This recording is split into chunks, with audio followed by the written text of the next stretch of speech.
অনাস্থা ভোটে অপসারিত মহিষাইল 2 গ্রাম পঞ্চায়েতের প্রধান নার্গিস আক্তার বানু 11-0 ব্যবধানে বড় জয়। মুর্শিদাবাদের সুতি 2 ব্লকের মহিষাইল 2 গ্রাম পঞ্চায়েতে অনাস্থা ভোটে পরাজিত হয়ে অপসারিত হলেন পঞ্চায়েত প্রধান নার্গিস আক্তার বানু। 18 আসন বিশিষ্ট এই গ্রাম পঞ্চায়েতে 11-0 ভোটের ব্যবধানে অনাস্থা প্রস্তাব পাস হয়। ভোটাভুটিতে অনাস্থা প্রস্তাবের পক্ষে 11 জন পঞ্চায়েত সদস্য উপস্থিত থাকলেও প্রধান নার্গিস আক্তার বানুর পক্ষে একজন সদস্য উপস্থিত হননি। মহিষাইল 2 গ্রাম পঞ্চায়েতে অনাস্থা ভোটকে কেন্দ্র করে সকাল থেকে এলাকায় রাজনৈতিক উত্তেজনা ছিল। নির্ধারিত সময়ে পঞ্চায়েত দপ্তরে উপস্থিত হন 11 জন সদস্য। এরপর শুরু হয় অনাস্থা প্রস্তাবের উপর ভোটাভুটি। উপস্থিত 11 জন সদস্যই অনাস্থা প্রস্তাবের পক্ষে ভোট দেন। ফলে 11-0 ভোটে অনাস্থা প্রস্তাব পাস হয় এবং প্রধানের পদ থেকে অপসারিত হন নার্গিস আক্তার বানু।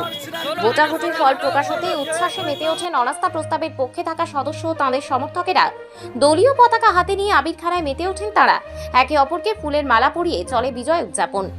এদিন উপস্থিত এক পঞ্চায়েত সদস্য বলেন, আমাদের পঞ্চায়েতে মোট সদস্য সংখ্যা 18। আজ আমরা 11-0 ভোটে মহিষাইল 2 গ্রাম পঞ্চায়েতের প্রধান নার্গিস আক্তার বানুকে পরাজিত করলাম। তার তরফ থেকে একজন সদস্য এখানে উপস্থিত হননি।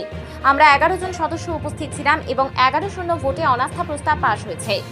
প্রধান অপসারিত হওয়ার পর এবার মহিষাইল 2 গ্রাম পঞ্চায়েতের নতুন প্রধান নির্বাচন এবং পরবর্তী প্রশাসনিক প্রক্রিয়া কিভাবে এগোয় সেদিকেই নজর স্থানীয় রাজনৈতিক মহলের।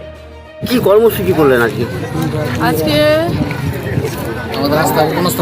অনাস্থা ভোট ছিল প্রধানের বিরুদ্ধে, সেই জন্য আমরা অনেক দুর্নীতি করেছে প্রধান, ওই জন্য আমরা অনাস্থা ডেকেছি। আচ্ছা, অনাস্থা আজকে আজকে সমাপ্তি হলো এবং নতুন প্রধান গঠন হলে কি আপনার উন্নয়ন হবে বলে মনে করছেন? হ্যাঁ, অবশ্যই আমরা উন্নয়নের পথে এগোবো। হ্যাঁ, আপনি কে, পরিচয়টা কি? আমি মহিষাইল পঞ্চায়েতে গ্রাম পঞ্চায়েতে সুমিত্রা সাহা। হ্যাঁ।